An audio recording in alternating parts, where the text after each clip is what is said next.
Hello friends, welcome to exam 3। आज हम बात करेंगे एसएससी सीजीएल। सभी को पता ही होगा कि 16 अप्रैल से आपके एग्ज़ाम स्टार्ट होने हैं। इस वीडियो में टॉप 25 क्वेश्चन होंगे जीएस के। आपके लिए डेली मॉक टेस्ट लेके आऊँगा, जीके, रीजनिंग और मैथ का। तो आप लोग कंटिन्यू मॉक टेस्ट लगाते रहिएगा, जिससे आप लोग एग्जाम में टाइम मैनेजमेंट कर सको। चलिए स्टार्ट कर लेते हैं। ये सारे question previous year question paper हैं जो कि आपके एग्जाम में पूछे गए हैं। पहला क्वेश्चन है, कौन सा राष्ट्रीय उद्यान लद्दाख में स्थित है? 5 सेकंड मिलेंगे। ऑप्शन में क्या है? हेमिस, गिर, मानस और नामदफा। सभी लोग किसी क्वेश्चन का आंसर पता है तो कमेंट में दे सकते हैं। तो यहाँ पर देखिए हेमिस, हेमिस दिया है, गिर दिया हुआ है, मानस और नामदफा।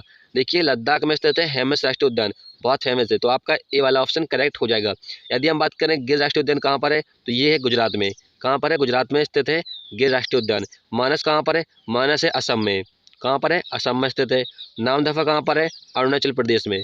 प्रत्येक क्वेश्चन से आपको इंपॉर्टेंट फैक्ट बताऊंगा जो कि आपके एग्जाम के लिए इंपॉर्टेंट होंगे। चलिए अगला क्वेश्चन देख लेते हैं। अगला क्वेश्चन स्क्रीन पर आ गया है। कह रहे लश्का, जिसे बोलते हैं लिम्फ, सफ़ेद रक्त कोशिकाओं से निर्मित एक हल्का सा तरल पदार्थ है जो रक्त में हानिकारक पर आक्रमण करता है। देखिए यदि हम डब्ल्यूबीसी की बात करूं, रक्त में एक हल्का तरल पदार्थ होता है बैक्टीरिया, जो कि रक्त में हानिकारक होता है। तो आपका किस ऑप्शन में बैक्टीरिया? जीवाणु। तो आपका सी ऑप्शन करेक्ट हो जाएगा, क्योंकि बैक्टीरिया को हिंदी में कहते हैं जीवाणु। चलिए अगला क्वेश्चन देख लेते हैं। अगला क्वेश्चन स्क्रीन पर आ गया।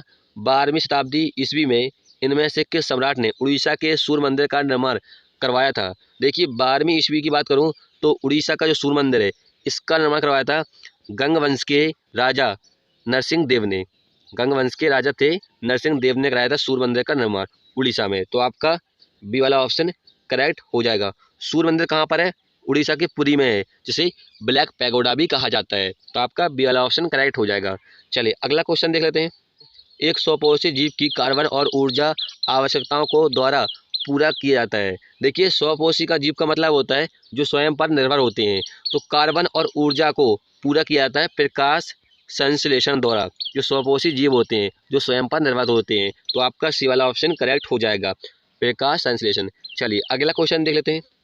अगला क्वेश्चन है, निम्न में से बौद्ध स्थल उत्तर प्रदेश में स्थित है? कह रहे हैं इनमें से कौन सा बौद्ध स्थल है जो उत्तर प्रदेश में स्थित है? तो ऑप्शन में क्या है? अमरावती। अमरावती है महाराष्ट्र में। कहाँ पर है? महाराष्ट्र में स्थित है। तो हमें उत्तर प्रदेश वाला देखना है। सांची स्तूप, ये कहाँ पर है? ये है मध्य प्रदेश में। कहाँ पर है? मध्य प्रदेश में। कारला, ये कहाँ पर है? ये भी महाराष्ट्र में है कारला। सारनाथ, सारनाथ कहाँ है? उत्तर प्रदेश के वाराणसी में स्थित है। तो आपका डी वाला ऑप्शन करेक्ट हो जाएगा, क्योंकि ये उत्तर प्रदेश के वाराणसी में स्थित है। क्लियर है? चलिए उत्तर प्रदेश में पूछ रहा था, डी ऑप्शन करेक्ट हो जाएगा। चलिए अगला क्वेश्चन देख लेते हैं। नवंबर 2021 में किस राज्य की विधानसभा ने सरना कोड का प्रस्ताव पारित किया? देखिए यदि करंट अफेयर की बात करूं, कहाँ से पढ़ना है आपको, तो 2021 में मार्च से जुलाई तक की आपको पढ़ लेना है करंट अफेयर। आपके एग्जाम में कहीं बाहर नहीं होगी, ठीक है, जो कि 2022 में जो सीजीएल का पेपर हो रहा है इसके लिए इम्पोर्टेंट है। तो यहाँ पर कह रहा है कि देखिए सरना कोड क्या है? एक धर्म होता है जो कि पेड़ पौधों से संबंधित होता है, और ये झारखंड राज्य से संबंधित है। तो आपका बी वाला ऑप्शन करेक्ट हो जाएगा। चलिए अगला क्वेश्चन देख लेते हैं। अखिल भारतीय हरिजन सेवक संघ की स्थापना निम्नलिखित में से किस वर्ष में हुई थी? देखिए यदि हम बात करें अखिल भारतीय हरिजन सेवक संघ की स्थापना कब हुई थी? 1932 में महात्मा गांधी जी के द्वारा की गई थी। तो आपका किस ऑप्शन में? डी वाले ऑप्शन, तो डी वाला ऑप्शन करेक्ट हो जाएगा। चलिए अगला क्वेश्चन देख लेते हैं। अगला क्वेश्चन है, गर्भनाल में कितनी धमनियां होती हैं? धमनियां का मतलब होता है आर्टरीज। क्या होती हैं? आर्टरीज होती हैं, ठीक है। तो किस ऑप्शन में है? तो आपका गर्भनाल में होती हैं 2 आर्टरीज, धमनियां। तो पहला ऑप्शन आपका करेक्ट हो जाएगा। चलिए अगला क्वेश्चन देख लेते हैं। अगला क्वेश्चन है, विस्कोस फाइबर से प्राप्त होता है? देखिए विस्कोस फाइबर ये होता है सेल्यूलोज से प्राप्त होता है। तो आपका सेल्यूलोज करेक्ट आंसर हो जाएगा। किस ऑप्शन में है? पहले वाले ऑप्शन में। पहला वाला ऑप्शन करेक्ट हो जाएगा। अगला क्वेश्चन है, निम्न में से अर्थशास्त्रियों में से किसने हिंदू वृद्धि दर शब्दावली का सुझाव दिया? देखिए हिंदू वृद्धि दर शब्द का सुझाव दिया था राज कृष्ण ने। किसने दिया था? राज कृष्ण ने दिया था। तो किस ऑप्शन में है? सी ऑप्शन में। तो सी वाला ऑप्शन करेक्ट हो जाएगा। देखिए डी ऑप्शन में विजय केलकर, ये दिया था विजय केलकर ने, जिसे बोलते हैं जीएसटी। जीएसटी का सुझाव दिया था विजय केलकर ने। तो ये भी आपको ध्यान रखना है। चलिए अगला क्वेश्चन देख लेते हैं। अगला क्वेश्चन है, राष्ट्रीय शिक्षा नीति 2020 के अनुसार, ये आपके दिसंबर का क्वेश्चन है, राष्ट्रीय शिक्षा नीति 2020 के अनुसार व्यावसायिक शिक्षक से इंटर्नशिप के साथ शुरू होगी। देखिए दिसंबर 2020 का करंट अफेयर क्वेश्चन है, ठीक है। यदि हम बात करें राष्ट्रीय शिक्षा नीति 2020 के अनुसार व्यावसायिक शिक्षक इंटर्नशिप के साथ शुरू होगी तो क्लास 6 के साथ शुरू होगी। तो किस ऑप्शन में 6? बी, सी वाले ऑप्शन, तो सी वाला ऑप्शन करेक्ट हो जाएगा। चलिए अगला क्वेश्चन देख लेते हैं। अगला क्वेश्चन है, एक तरंग के लिए आवर्तकाल द्वारा विभाजित तरंग दैर्घ्य के बराबर होती है। देखिए यदि तरंग की बात करूं तो आवर्तकाल द्वारा तरंग दैर्घ्य होती है तरंग वेग के बराबर होती है। तो तरंग वेग आपका किस ऑप्शन में? तरंग वेग पहले वाले ऑप्शन, तो पहला वाला ऑप्शन करेक्ट हो जाएगा। चलिए अगला क्वेश्चन देख लेते हैं। सिखों द्वारा प्रसिद्ध तीर्थ स्थल श्री हरमंदिर साहब कहाँ पर स्थित है? देखिए ये पंजाब में स्थित है। स्टेट की बात करूँ तो पंजाब में है श्री हरमंदिर साहब, लेकिन ऑप्शन में स्टेट ना देकर और कुछ स्थान दे रहा है, तो यहाँ पर पंजाब के अमृतसर में स्थित है। तो आपका डी वाला ऑप्शन करेक्ट हो जाएगा। चलिए अगला क्वेश्चन देख लेते हैं। भारत के संविधान के निम्न में से कौन सा अनुच्छेद में राष्ट्रपति के अध्यादेशों को घोषित करने की शक्ति निहित है? देखिए यदि हम बात करें राष्ट्रपति से जुड़े आर्टिकल जो कि एसएससी सीजीएल के लिए इम्पोर्टेंट है, देखिए राष्ट्रपति को रखा गया है आर्टिकल 52 में। चुनाव आयोग की प्रक्रिया यानी जो राष्ट्रपति का जो चुनाव होता है उसकी प्रक्रिया को रखा गया है आर्टिकल 44 में, ठीक है। महाभियोग को बात करें कि राष्ट्रपति का महाभियोग क्या होता है? राष्ट्रपति को उसके पद से हटाना, ठीक है, महाभियोग कहलाता है, ठीक है। इसे रखा गया आर्टिकल 61 में। और एक आर्टिकल और है 72, इसे बोलते हैं क्षमादान की शक्ति, जो कि राष्ट्रपति के पास होती है। राष्ट्रपति की क्षमादान की शक्ति 72 आर्टिकल में रखा गया है। वेरी इंपॉर्टेंट आर्टिकल है। जितने एसएससी के एग्जाम हुए हैं 2021 में सभी में पूछा गया क्वेश्चन है 72 वाला आर्टिकल वाला, क्षमादान की शक्ति। देखिए क्षमादान की शक्ति क्या होती है? जब कोई दोषी की सज़ा को माफ़ करना है तो राष्ट्रपति कर सकता है 72 आर्टिकल के तहत, ठीक है। एक आर्टिकल कौन सा है? 123 जो कि राष्ट्रपति के अध्यादेशों को जो शक्ति होती है वो निहित होती है किसमें? 123 आर्टिकल में। तो किस ऑप्शन में है? बी वाले ऑप्शन, तो बी वाला ऑप्शन करेक्ट हो जाएगा। चलिए अगला क्वेश्चन देखते हैं। अगला क्वेश्चन है, आलू अट्टू राज्य का एक लोक नृत्य है। देखिए डांस की बात करूं तो आलू अट्टू ये कहाँ का है? नागालैंड का एक प्रसिद्ध लोक नृत्य है। तो आपका किस ऑप्शन में? सी वाले ऑप्शन में, तो सी वाला ऑप्शन करेक्ट हो जाएगा। चलिए अगला क्वेश्चन देख लेते हैं। सेल के अंतर्गत आने वाला स्टील प्लांट निम्न में से किस राज्य में स्थित है?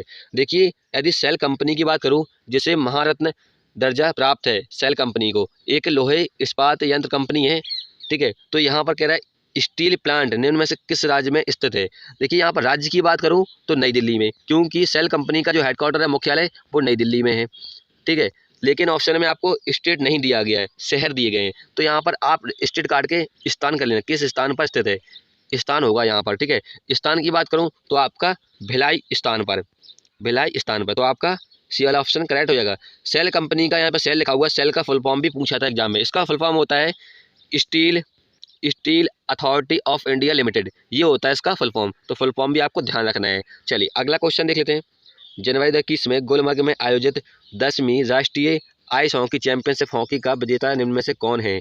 देखिए जनवरी 2021 में राष्ट्रीय आइस हॉकी चैंपियनशिप का विजेता था ITBP। देखिए 2021 में जो एग्जाम हुए थे, जब करंट अफेयर पूछी गई थी आपकी 2020 की अक्टूबर, नवंबर, दिसंबर, ठीक है, 3 मंथ। और यहाँ पर पूछी गई 2021 में जनवरी, फरवरी, मार्च, 6 मंथ की करंट अफेयर पूछी गई थी। लेकिन अभी आपको जो एग्जाम हो रहा है SSCGL के, तब आपको पढ़नी है करंट अफेयर कहाँ से? मार्च से जुलाई तक, ठीक है। तो आपका सी वाला ऑप्शन करेक्ट हो जाएगा। यदि हम बात करें आइस हॉकी, ये कहाँ का राष्ट्रीय खेल है? तो ये कनाडा का है। कहाँ का? कनाडा का। तो ये भी आपको ध्यान रखना है। चलिए अगला क्वेश्चन देख लेते हैं। अगला क्वेश्चन यहाँ पर है, चंदन नगर 23 मार्च 1757 को ब्रिटिश नौसेना द्वारा कब्जा कर लिया गया था, एक कॉलोनी थी। देखिए चंदन नगर एक फ्रेंच कॉलोनी थी जिसे 23 मार्च 1757 को अंग्रेजों द्वारा कब्जा कर लिया गया था। तो आपका फ्रेंच करेक्ट आंसर हो जाएगा। फ्रेंच की कॉलोनी थी चंदन नगर। चलिए अगला क्वेश्चन देख लेते हैं। भारत के संविधान के अनुच्छेद में अनुसूचित जातियाँ और अनुसूचित जनजातियों के लिए लोकसभा में सीटों की आरक्षण की अवधारणा को रेखाचित किया गया है। देखिए यदि हम संविधान की आर्टिकल की बात करूं तो अनुसूचित जातियां और जनजातियां, ठीक है, लोकसभा में सीटों का आरक्षण दिया गया है, ठीक है। किस आर्टिकल के तहत? 330 अनुच्छेद आर्टिकल के तहत। तो आपका सी वाला ऑप्शन करेक्ट हो जाएगा। चलिए अगला क्वेश्चन देख लेते हैं। रैमन मैग्सेसे पुरस्कार की शुरुआत किस वर्ष में हुई थी? देखिए रैमन मैग्सेसे पुरस्कार की बात करूं तो रैमन मैग्सेसे पुरस्कार जो कि फिलीपींस के राष्ट्रपति की स्मृति में दिया जाता है, इसकी शुरुआत हुई थी 1957 में। तो आपका सी वाला ऑप्शन करेक्ट हो जाएगा। रैमन मैग्सेसे पुरस्कार 6 क्षेत्रों में दिया जाता है, जैसे कि साहित्य, पत्रकारिता, ऐसे क्षेत्रों में दिया जाता है। ठीक है, सर्वप्रथम 1958 में दिया गया था रैमन मैग्सेसे पुरस्कार विनोबा भावे को। तो ये आपको ध्यान रखना है, किसको? विनोबा भावे को दिया गया था, तो ध्यान रखिएगा। चलिए अगला क्वेश्चन देख लेते हैं। अगला क्वेश्चन है, क्रिकेट में निम्न में से कौन सी फील्डिंग पोजीशन बल्लेबाज के पीछे होती है? तो कौन सी होती है? ऑप्शन में क्या है? मिड विकेट के पीछे नहीं होती है, कवर नहीं होती है, मिड ऑफ नहीं होती है, पहली स्लैब। दो आपके 3 ऑप्शन कट गए, तो चौथा ऑप्शन आपका ऑटोमेटिक करेक्ट होगा। इसका मुझे पता नहीं, लेकिन आपका डी वाला ऑप्शन करेक्ट होगा इसका। चलिए अगला क्वेश्चन देख लेते हैं। निम्न में से कौन सी ब्रह्मपुत्र की सहायक नदी है जो भूटान से होकर बहती है? तो यहाँ पर पूछ रहा है कि ब्रह्मपुत्र नदी की सहायक नदी भी है और भूटान से होकर बहती है। तो यहाँ पर 2 नदियाँ ऐसी हैं, जैसे कि एक मानस भारत और भूटान से होकर बहती है, जो कि ब्रह्मपुत्र नदी की सहायक नदी है। और एक कौन सी है? बांगछू नदी जो कि ब्रह्मपुत्र नदी की सहायक नदी है और भूटान से होकर बहती है। तो ऑप्शन में क्या है? आपके बांगछू नदी दिया गया है आपके बी ऑप्शन में, तो बी वाला ऑप्शन करेक्ट हो जाएगा। चलिए अगला क्वेश्चन देख लेते हैं। अगला क्वेश्चन यहाँ पर है, 2020 में संयुक्त राष्ट्र ने कैनवस और कैनवस रेजिन को सबसे खतरनाक पदार्थों की श्रेणी से हटाने का प्रस्ताव पारित किया है।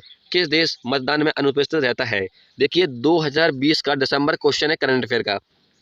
देखिए कैनवस और कैनवस रेजिन एक खतरनाक पदार्थ था जो कि यूक्रेन ने इसे हटाने का प्रस्ताव दिया था। तो आपका यूक्रेन करेक्ट आंसर हो जाएगा, सी ऑप्शन करेक्ट होगा। चलिए अगला क्वेश्चन देख लेते हैं। अगला क्वेश्चन है, निम्न में से कौन सा अंतर्जनित बलों का प्रमाण नहीं है? अंतर्जनित का मतलब होता है इंटरनल फोर्स, ठीक है, उसका प्रमाण नहीं होना चाहिए इंटरनल फोर्स का। तो ऑप्शन में क्या है? समुद्री तरंग, भूकंप, ज्वालामुखी विस्फोट और भूस्खलन। तो यहाँ पर आपका करेक्ट आंसर हो जाएगा समुद्री तरंग। तो आपका ए वाला ऑप्शन करेक्ट हो जाएगा। ये है एक्सटर्नल फोर्स है, तो आपका पहला वाला ऑप्शन करेक्ट हो जाएगा। चलिए अगला क्वेश्चन देख लेते हैं।